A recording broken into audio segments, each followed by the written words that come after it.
Program siaran ini dipersembahkan oleh CAC Ministry dan partner CAC Ministry untuk pertumbuhan iman kekristenan yang ditujukan bagi murid Kristus di berbagai negara. You hold my every moment.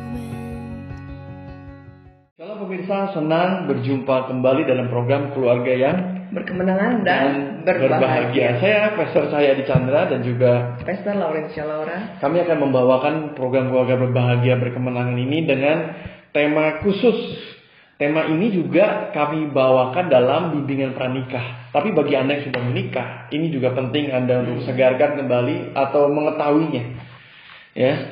Jadi tema kali ini adalah seksualitas dalam pernikahan. Mari kita berdoa bersama-sama. Bapak, kami berdoa bagi pemirsa di rumah yang hendak menikah, sedang bimbingan pranikah atau yang sudah menikah. Semua keluarga yang menyaksikan atau kaum single sedang belajar, mereka boleh dikuatkan, diteguhkan oleh pengajaran firman Tuhan. Bapak, kami mohon Roh Kudus mengalir, menjamah setiap hati pemirsa, membuka hatinya, sehingga pemirsa ketika membuka hati mendapatkan pengajaran pewahyuan yang boleh menjadi penuntun, menjadi prinsip dan nilai dalam kehidupan mereka. Terima kasih Roh Kudus, kami menyambut kehadiran melalui program ini. Demi nama Yesus yang percaya katakan amin.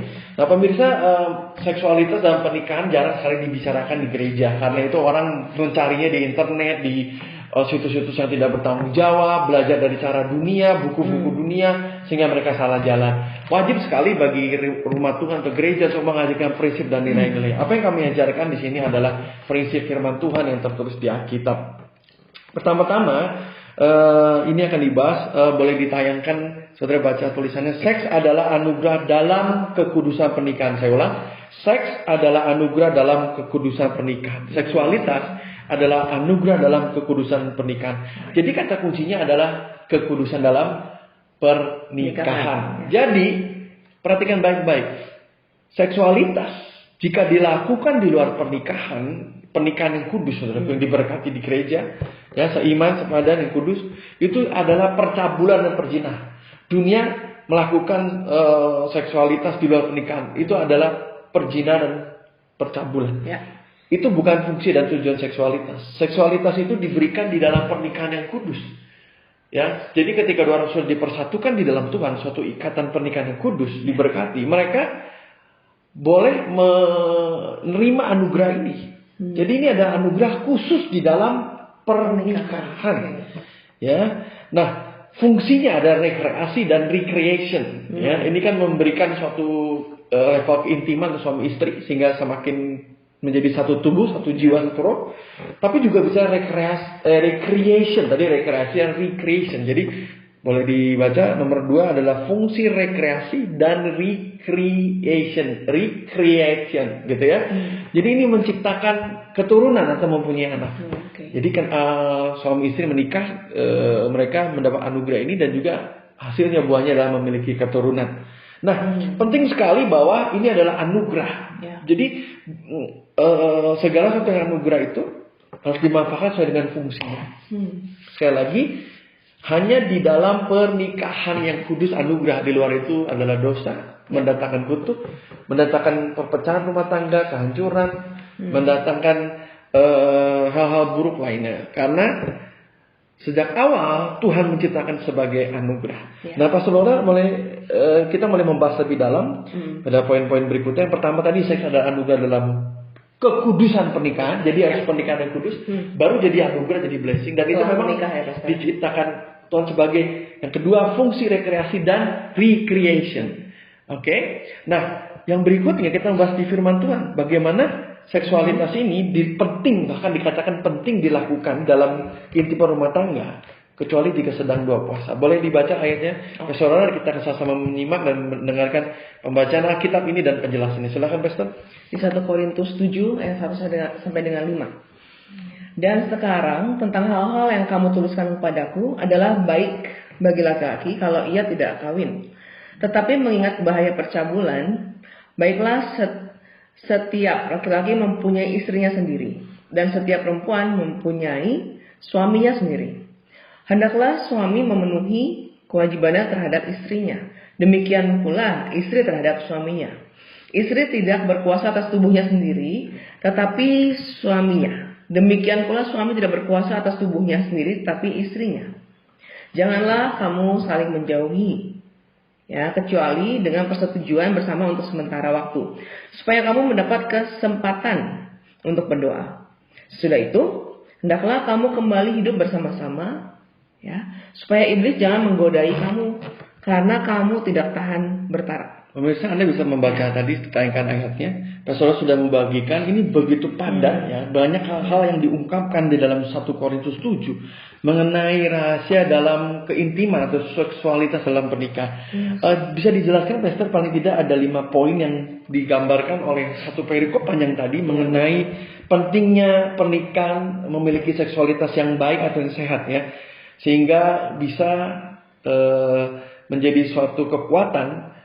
Kalau tidak, iblis bisa menggodai sehingga orang jatuh di dalam dosa. Jadi seksualitas penting untuk satu dan lainnya, membangun suatu chemistry, keintiman dan keutuhan rumah tangga. Boleh dijelaskan poin-poinnya? Mungkin yang pertama kita bahas. Jadi fungsinya itu adalah untuk memenuhi kebutuhan biologis. Ya, memenuhi kebutuhan biologis, seksualitas menikah. Menikahlah dalam pernikahan yang kudus. Ya, kita jangan cabul. Ini tadi yang Pastor baca tadi ya. Ya, betul. Tapi mengingat bahaya percabulan tadi itu Pastor ya. Bahkan setiap laki-laki punya istri sendiri dan setiap perempuan punya suami sendiri. Nikahlah yang kudus. Jadi suami istri gitu pesannya ya. Iya, betul. Ya. Ya, jadi kita biar tidak cabul. Jadi ya, untuk memenuhi kebutuhan biologis seksual, karena setiap orang memiliki kebutuhan biologis ya. Jadi yang pertama tuh poinnya itu. Dan dikatakan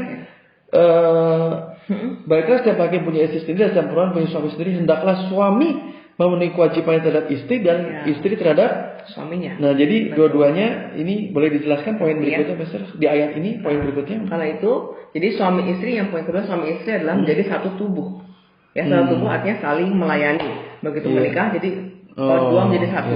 Ya, jadi mas suami istri bisa menjadi satu tubuh, saling melayani. Ini tadi ya, demikian pula istri terhadap suami. Istri tidak berkuasa atas tubuh sendiri, tetapi suaminya. Demikian pula suami tidak berkuasa atas sendiri, istrinya. Iya. Kalian suami istri salinglah melayani. Iya. Masing. Oke, jadi karena tubuhnya sudah jadi milik bersama. Betul. Jadi itu bedanya. Itu bukan percabulan karena kan sudah satu tubuh. Ya, sudah dikuduskan, dijadikan satu tubuh dan roh kan kalau menikah menjadi satu daging, menjadi satu tubuh, dengan demikian diberkati karena tubuh jiwa dan roh menjadi satu. Poin berikutnya, Pastor? Oke, poin berikutnya, nah Tuhan katakan kita janganlah saling menjauhi. Nah, yang dikatakan tadi ya. Jadi janganlah saling menjauhi kecuali. Nah, tadi ada. Ya. Jadi jangan ada, perhatikan.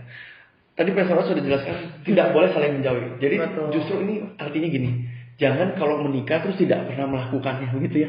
Saling tidak melayani secara biologis, tidak boleh. Nah, itu poin ke berapa tadi Pastor? Ketiga. Dari penjelasan ayat tadi ya. Jadi ayat tadi ada penjelasannya. Jadi poin yang ketiga kalian jangan saling menjauhi.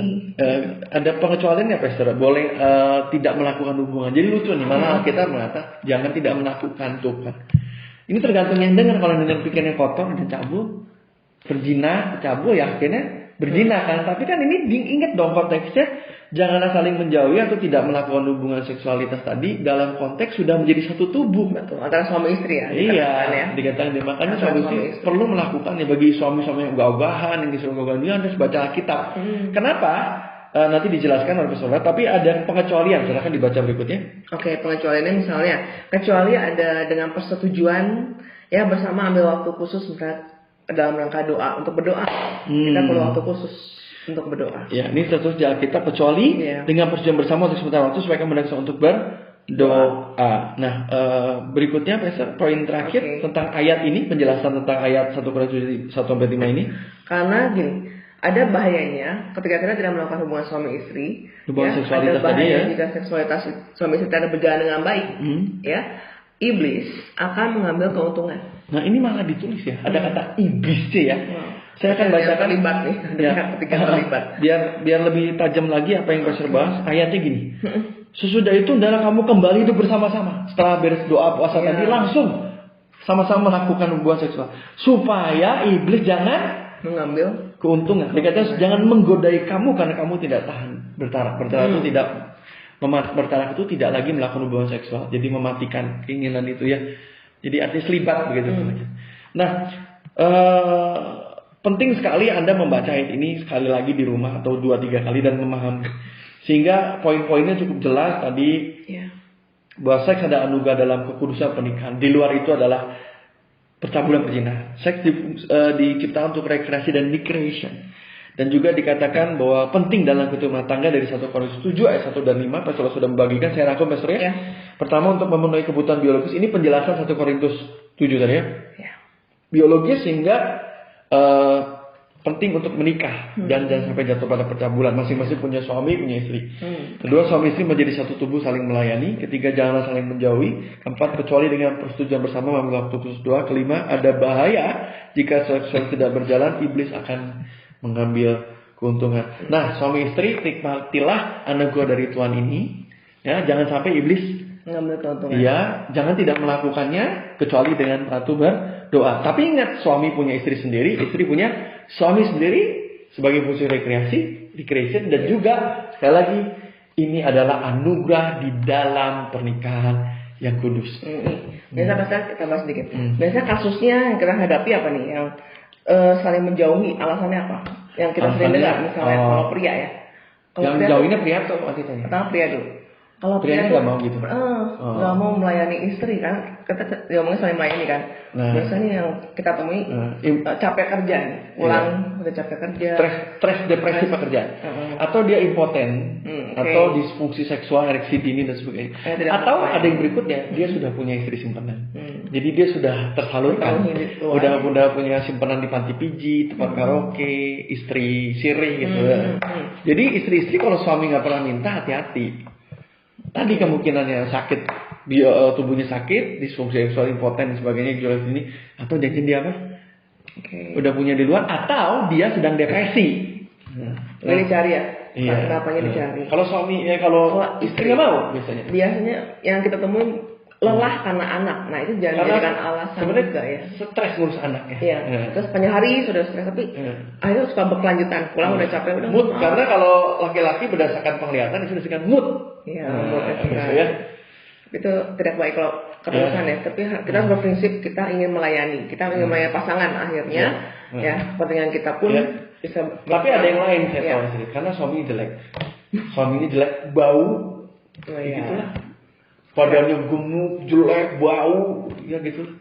Jadi suami-suami juga harus tahu diri, rajin mandi, beli parfum. Tampil menarik bukan buat istri orang lain atau buat jalan-jalan ke mall. Buat istri sendiri juga dong. Nah istri juga gitu. Suami-suami kadang nggak mau istrinya kolehe, jelek, bau gitu dia. Saling berdandan, saling tampil bersih, sehat gitu ya. Prinsip ingin melayani pasangan. Ya sama-sama lah rekreasi dan bukan kesannya melayani tidak menikmati ya. Nah jadi dua-duanya di dunia tubuhnya milik masing-masing, dirawat masing-masing, melayani masing-masing. Pokoknya kenapa Alkitab ini jelasnya ya, kenapa dilarang tidak melakukan, kalau jarang berarti aneh. Betul ya? Betul. Tapi kita nggak bicara orang yang mania, yang gila seksualitas. Ya, bukan orang yang seperti itu, yang kecanduan atau gimana. Makanya kan tadi ditulis kecuali dalam waktu untuk berdoa. Berarti dia bisa menahan diri dong untuk berdoa. Seperti hargai itu ya. perasaan pasangan. Ya, ya. seperti itu. Diperhatikan dulu gitu ya. Nah, kita sudah di penghujung akhir dari program ini. Bagi kaum single, belajar dulu. Ya, nanti kalau sudah pernikahan kudus, nanti ya sabar. Bagi yang sudah rumah tangga, mau evaluasi, cek apakah hubungan seksual rumah tangga itu baik. Bagi bimbingan pranikah juga dipelajari ayatnya, dimengerti bahwa seksual bukan hal yang tabu, karena itu adalah anugerah dan ciptaan Tuhan. Setelah menikah syaratnya. Ya, pernikahan kudus ya. Oke, mari kita berdoa bersama-sama. Kita doakan rumah tangga yang goyah, kita doakan pasangan bimbingan pranikah dan kaum single yang sedang menanti masa pernikahan. Bapak, kami berdoa buat kaum single yang akan menentukan tahun dan tanggal menikah. Mereka boleh belajar, mengerti betul, terutama sedang bimbingan pranikah, mereka boleh mengerti betul bahwa seksual tertulis di Alkitab, diajarkan bagaimana diatur frekuensinya juga, diatur juga harus bisa menahan diri berdoa dan sebagainya, dan juga terutama lebih lagi bagi semua pemirsa yang sudah menikah, bahwa firman Tuhan dengan jelas mengatakan bahwa hanya di dalam pernikahan kudus setiap suami punya istri sendiri, istri punya suami sendiri, menjadi satu tubuh. Dan ada waktu berdoa, ada waktu saling melayani, supaya iblis tidak mengambil keuntungan sehingga orang jatuh dalam dosa karena tidak seksualitas tidak berjalan dengan baik. Bapak mau berdoa rumah tangga yang goyah, rumah tangga yang retak, rumah tangga yang jauh. Ketuk hati mereka Tuhan. Masih ada harapan di dalam nama Yesus. Amin Yesus. Amin. Rumah tangga yang sudah rusak hubungan seksualitasnya, tidak ada keintiman lagi. Ya. Boleh perbarui Tuhan, ajarkan, berikan hikmat. Mereka boleh kembali lagi membicarakan hal ini dan boleh membangunnya kembali. Yes. Terima kasih buat program hari ini. Kami berdoa damai sejahtera Roh Kudus menyertai seluruh pemirsa. Jadi keluarga yang berkemenangan dan berbahagia. Demi nama Yesus yang percaya katakan. Amin. Sampai berjumpa dalam program berikutnya. Keluarga yang berkemenangan dan berbahagia. Shalom. Shalom. Jika Anda rindu menerima mukjizat dalam nama Yesus, kirimkan pokok doa Anda ke office@cacministry.org. Tuliskan nama, alamat kota, sakit penyakit, atau hal mukjizat lain secara spesifik. Pada Jumat pertama, Jesus is Alive and Holy Spirit is Real, Pastor Cahya akan berdoa khusus untuk Anda di akhir program. Dan jika Anda telah menerima mukjizat dan kesembuhan, kirimkan kesaksian Anda ke email kami di office@cacministry.org. Dengan mengirimkan kesaksian, Anda telah mempermuliakan nama Tuhan Yesus. Anda telah mendengarkan broadcast CAC Ministry. Jika Anda diberkati oleh program siaran ini dan rindu mensupport pelayanan ini agar terus mengudara dan melayani Anda dapat memberikan donasi persembahan melalui rekening CAC Ministry